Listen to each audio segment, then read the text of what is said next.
Hi நண்பர்களே, இது சனா சேவை மையம் யூடியூப் சேனல்.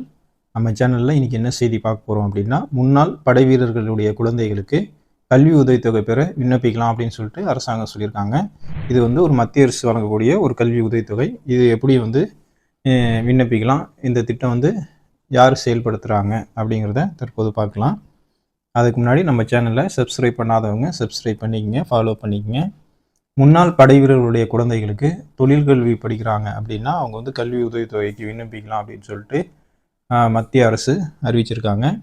இது குறித்து தமிழ்நாட்டில் இருக்கக்கூடிய ஒவ்வொரு மாவட்ட ஆட்சியரும் அறிக்கைகளை வெளியிட்டு வராங்க. அந்த அடிப்படையில் நாம் இந்த செய்தியை பார்க்குறோம். 2024-2025 கல்வியாண்டில் BE, BTech, BDS, MBBS, BEd, BBA, BCA, BPharm, BSc nursing, BPT, LLB, MCA, BBSc, BSc agri, BBM, BSc biotech, BFSc, BArch இது போன்ற ஏனைய பல தொழிற்கல்வி பயிலக்கூடிய கல்லூரியில் சேர்ந்துள்ள முதலாம் ஆண்டு படிக்கக்கூடிய முன்னாள் படை வீரர்களுடைய மகள்களுக்கு பிரதம மந்திரியுடைய இந்த கல்வி உதவித்தொகை பெறுவதற்காக விண்ணப்பங்களை நீங்கள் கொடுக்கலாம் அப்படின்னு சொல்லியிருக்காங்க. இந்த கல்வி உதவித்தொகை வெப்சைட் மூலயமா, இணையதளம் மூலயமா தான் நீங்கள் விண்ணப்பிக்க முடியும். www.ksb.government.in இந்த வெப்சைட் மூலமாக நீங்கள் விண்ணப்பிச்சுக்கலாம் அப்படின்னு சொல்லிட்டு டெல்லியில் இருக்கக்கூடிய முப்படை வீரர் வாரியத்தால் அறிவிச்சிருக்காங்க.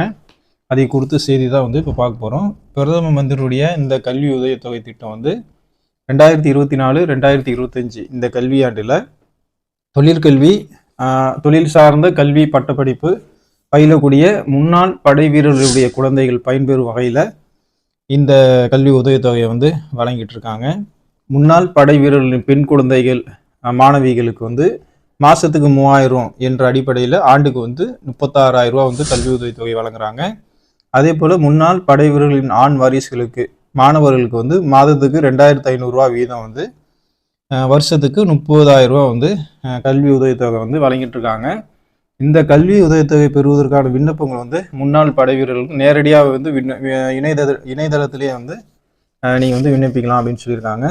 மத்திய பாதுகாப்பு அமைச்சகத்தினுடைய இணையதளத்தில் நீங்கள் விண்ணப்பிக்கலாம். www.ksb.government.in இந்த முகவரியில் 30/11/2024 விண்ணப்பிக்கணும் அப்படின்னு சொல்லியிருக்காங்க. இது விண்ணப்பிச்சதுக்கு அப்புறம் அந்த விண்ணப்ப படிவம், அப்ளிகேஷன், உங்களுடைய அனைத்து ஆவணங்களும், கல்வி சம்மந்தப்பட்ட ஆவணங்களும் ஒவ்வொரு மாவட்டத்திலும் இருக்கக்கூடிய முன்னாள் படை வீரர் நல உதவி இயக்குனர் அலுவலகத்தில் நீங்கள் சமர்ப்பிக்கணும் அப்படின்னு சொல்லியிருக்காங்க.